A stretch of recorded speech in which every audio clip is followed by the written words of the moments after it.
Friend, আজকে সকাল সকাল ঘুম থেকে উঠে সকাল সকাল রান্নার জন্য আর কি গোছাচ্ছি সব কিছু তাড়াতাড়ি।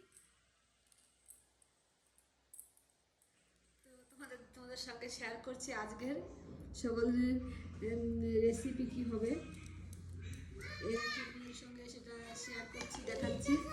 এই দেখো, এই যেটা পাট শাক রান্না হবে, আর এই যে এটা হবে হচ্ছে সুন্দর, আর এটা হচ্ছে সরিষা শাক। সরিষা শাক আছে না, এই যে তাও আবার ব্যাঙ্গরে বসে খাচ্ছি, এটাই মজা আর কি, বুঝেছো? পাওয়া যায় না এখানে এসব শাক।